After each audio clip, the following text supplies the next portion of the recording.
ناظرین السلام علیکم۔ تاریخ ادب اردو کے پہلے سبق کے ساتھ ہم آپ کے سامنے حاضر ہوئے ہیں۔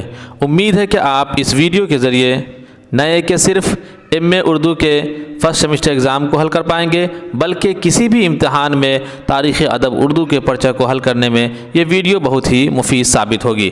اس ویڈیو کے آخر میں ہم کلیدی الفاظ اور اس کے معنی کو بھی دیکھیں گے اور پرچہ امتحان کو بھی دیکھیں گے، یعنی جس طریقے سے ہمارے ایگزام میں سوالات آتے ہیں اس طریقے کے پرچے کو بھی ہم دیکھیں گے۔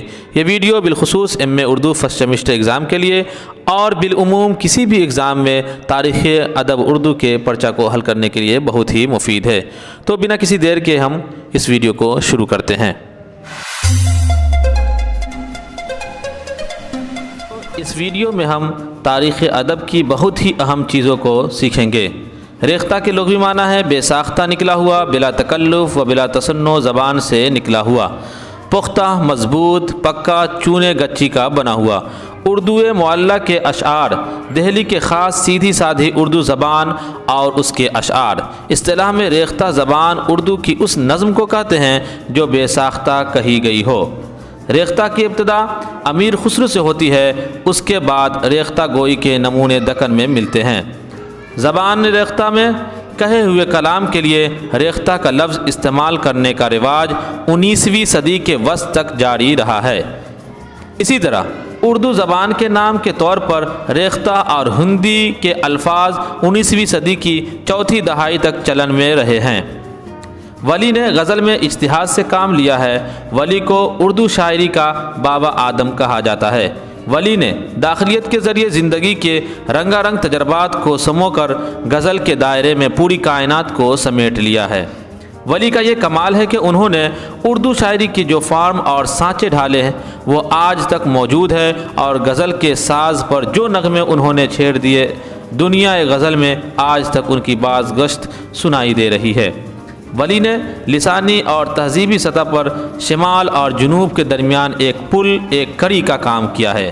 ولی اور شمالی ہند کے دیگر علاقوں میں ولی کی اس روایات کو بعد کے شاعروں مثلاً خان آرزو، یک رنگ، آبرو، شاکر ناجی، مضمون، حاتم مظہر، فائز افضل، جعفر حسرت، فغا وغیرہ نے آگے بڑھایا ہے۔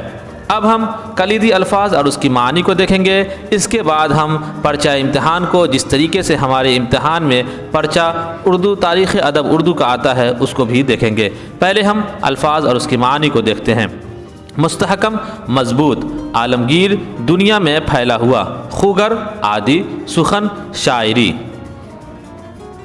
امتزاج، دو یا دو سے زیادہ چیزوں کا ملاپ، ملاوٹ، آمیزش۔ تغیر، تبدیلی۔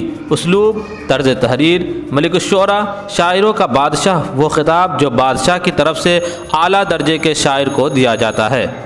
عظیم المرتبت، اعلیٰ درجے کا حاصل۔ سوز و گداز، جلن، پگھلنے کی کیفیت۔ آہنگ، آواز، نغمہ۔ جمالیات، حسن شناسی، اجتہاد، جد و جہد کرنا، کوشش کرنا۔ تقلید، پیروی، کسی کے نقش قدم پر چلنا، نقل کرنا۔ موقوف، برخاست، منسوخ۔ اساطیر، قدیم زمانے کے قصے، کہانیاں۔ اب ہم نمونہ امتحانی سوالات کو دیکھتے ہیں۔ پہلے ہم معروضی سوالات، پھر شارٹ آنسر کوشچن کو، پھر لانگ آنسر کوشچن کو دیکھیں گے۔ سب سے پہلے ہم معروضی جوابات کے حامل سوالات کو دیکھتے ہیں۔ غزل کس زبان کا لفظ ہے؟ غزل کے لغوی معنی کیا ہے؟ اردو کا پہلا صاحب دیوان شاعر کون ہے؟ قطب شاہی سلطنت کا پہلا ملک الشعراء کون تھا؟ بیجاپور کے دربار کا ملک الشعراء کون تھا؟ اردو شاعری کا بابا آدم کسے کہتے ہیں؟ غزل کو اردو شاعری کی آبرو کس نے قرار دیا؟ کس شاعر کی تقلید شمالی ہندوستان کے شعراء نے کی؟ شمال اور جنوب کے درمیان پل یا کڑی کا کام کس شاعر نے کیا؟ یہ سب ایسے سوالات ہیں جس کو ہم اوپر دیکھ چکے ہیں۔ اردو شاعری کا چاثر کس کو کہا جاتا ہے؟ اب ہم مختصر جوابات کے حامل سوالات یعنی شارٹ آنسر کوشچن کو دیکھتے ہیں۔ نمبر 1، غزل کی تعریف تحریر کیجیے۔ نمبر 2، دکن میں ریختہ کے پس منظر پر روشنی ڈالیے۔ نمبر 3، ریختہ کسے کہتے ہیں؟ نمبر 4، ولی دکنی کی اجتہاد پر نوٹ لکھیے۔ نمبر 5، ولی نے شمال اور جنوب کو جوڑنے کا کام کیا، اس قول پر اپنی رائے تحریر کیجیے۔ طویل جوابات کے حامل سوالات یعنی لانگ آنسر کوشچن کو دیکھیے۔ نمبر 1، دکن میں ریختہ گوئی کی روایات پر سیر حاصل گفتگو کیجیے۔ نمبر 2، ولی کی شاعرانہ عظمت کا محاکمہ کیجیے۔ نمبر 3، دکنی دور کی شاعری کا تنقیدی جائزہ لیجیے۔ اب ہم ان چیزوں کو پڑھنے اور ان چیزوں کو سیکھنے کے لیے مزید مطالعہ کے لیے تجویز کردہ کتابیں ہیں، اس کو بھی ہم لوگ پڑھ سکتے ہیں۔ تاریخ ادب اردو، کلیات ولی، دکن میں اردو، دکنی ادب کی تاریخ، غزل کا سفر، زبان ریختہ، داستان ریختہ، یہ وہ کتابیں ہیں جس کی مدد سے ہم تاریخ ادب اردو کو ہم سیکھ سکتے ہیں۔ بہرحال ہم اسی طریقے سے ویڈیو لاتے رہیں گے، ایک ویڈیو میں ایک ٹاپک کو کور کریں گے۔ تو آپ لوگ کا بہت بہت شکریہ۔ امید ہے کہ یہ ویڈیو آپ کے امتحان میں اور اسی طریقے سے تاریخ ادب اردو کو سیکھنے کے لیے جس چیزوں کی ضرورت پڑتی ہے، جن چیزوں کی ضرورت پڑتی ہے وہ ہمارے یہ کام آئے گی۔ بہت بہت شکریہ۔ ملتے ہیں اگلی ویڈیو میں تاریخ ادب کے دوسرے سبق کے ساتھ۔